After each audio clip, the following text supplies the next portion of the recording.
V'daber Hashem Moshe Lemor, daber el Aaron, speak to Aaron, v'mar te'ilo. You should say to him, Ba'alosches haneres, when you kindle. So Rashi discusses what it says, Kishetadlik haneres. What's Ba'aloscha? When you elevate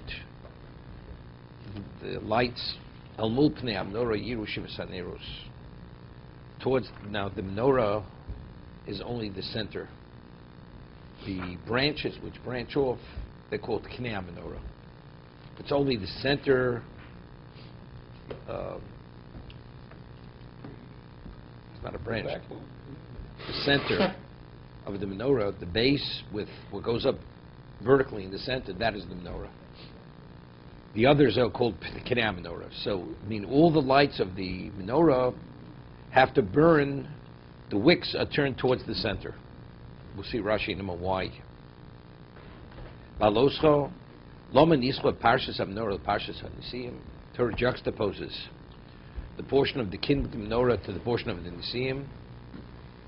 V'shero Aaron Chanukas HaNisiim Cholsha Ozdato Shlo Yimon B'Chanukah.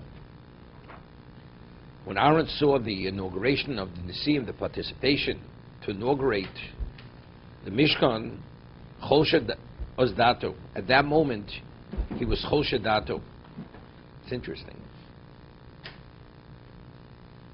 Now we find that by the on the 8th day, when Aaron started to officiate, initially the fire didn't come down. So the fire from heaven, which was an indication, the Shekhinah entered into the Mishkan. So what he said to Moshe, he says, Moshe, what did you do to me? Initially, I told you I wasn't qualified because of Chet Egel. Why did you embarrass me? They went in, they mispalel, the fire came down. So Aaron was okay now. So clearly, HaKadosh Baruch Hu values his service. But now, when it's inaugurated, the Nisiim for 12 days, Hashem says, and I think Hashem goes and delineates who can participate. Who can participate? And Aaron is left out of the picture. He's left out. Yeah, but these are all the representatives. No, so we discussed it then why it was delayed.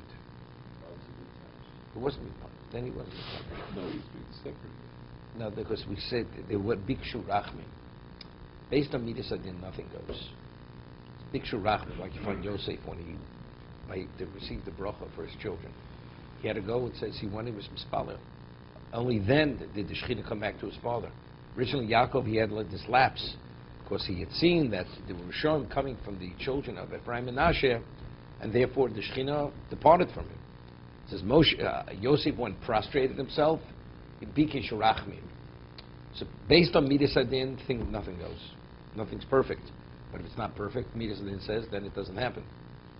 Same thing over there. But what bothers me here, so there, as a result that he thought he was validated. But all of a sudden now, you see, it's not simple. It's Aaron's Chol Shadato. He sees over here, it's not he's taking it personal. He wasn't included, Lo Shifto. Why should it be included? There's all this Shvatim. The 13 Shvatim. Yeah, but Levi was not included. Well, what do you see? This is not dependent upon having sharing the land. He's not dividing up Eretz Yisrael. He's upset about that. He's not upset. It's a reflection. He feels he's not worthy, and the Shevet's not worthy. Now the question is, him I understand. It says lo huv lo shifto. Him I understand, because he had to do with Chet. What about a Shevet? Levi. I mean, Levi itself, themselves, they were the only ones who stood up against the Egel. What are lo huv lo shifto? What? I'm just saying, both. But him I understand. Lo shifto. So that automatically should have alerted him for some other reason. Shouldn't be chol shadato. We'll have to get back to that just in a second. Yours is greater than theirs. There's a Ramban over here. Okay. Now, if you take a look in the Medrash, that initially who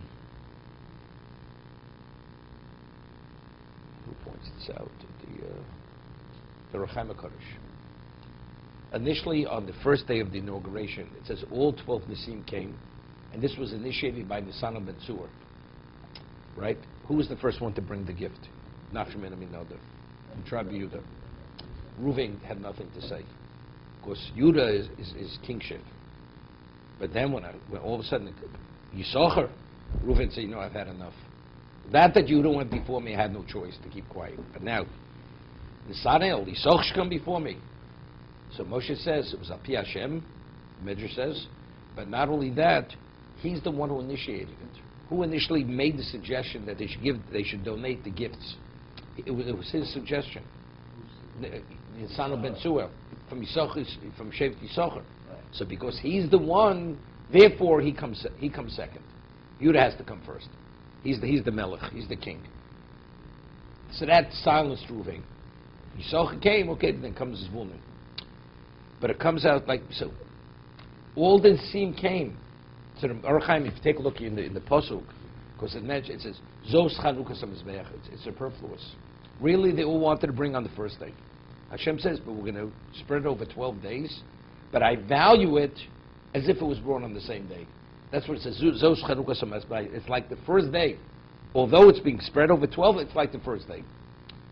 Aaron wasn't one of the people who wanted to bring. So what's he insulted? What's he taken aback over here? They all came as a group. They said, look, we want to do this. Was Aaron part of the group? And they all had the gifts already. They had the gifts. Aaron didn't. So what's Chol Shadatu? So Hashem said, all Hashem said over there was first, you could accept it. Right? Because originally Moshe didn't want to accept it.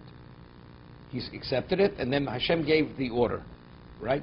Which one brings on which day? The order of 12, over 12 days. But Aaron never even considered bringing.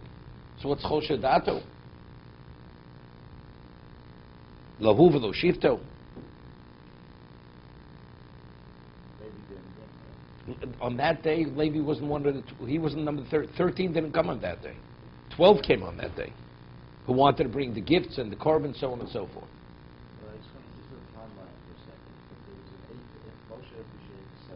This is the 8th day. 8th day going forward. You count from the 8th day forward, it's 12 days.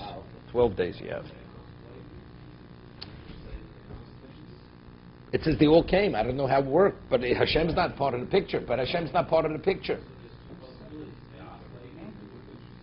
So if they then, Aaron has nothing to talk about, right? So let's say they didn't ask him. So what Hashem should have said, what about Levi? Why don't you include him? No, I mean, that's only possible, that's the only thing you could say.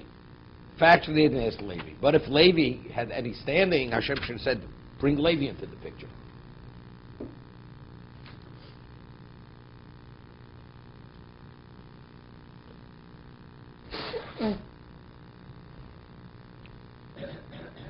Baloscho. Why it's called Baloscho? Al Shem Sha'alav Oler. Because the flame goes up.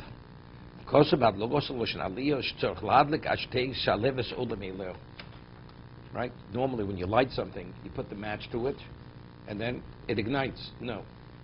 So really, you didn't keep the match there and waited for the flame to go up. When he lit the menorah, he kindled the menorah, he had to keep the fire there until the flame would go up. So it's as if he's causing the flame to go up. It's not. It's beginning to ignite, and all of a sudden you have the flame. There was a step before the menorah. That's baloscha. You have to step up. He would stand on this step and he would kindle it. It's not part of the stems. It's the mainstay of the menorah. There were 6 on the 6 stems, 3 on each side. The 3 on the eastern side. The wicks face towards the center. The 3 western ones. Loma, but why? Usually if you candle a menorah, you want to maximize on the light. So by having all the wicks going inward, you're minimizing the light. So what are you trying to accomplish? What's the point of lighting the menorah? The answer is, it's not for the light. It's not for the light. It's all purely to honor Hashem. That's it. That's the value of the light of the menorah.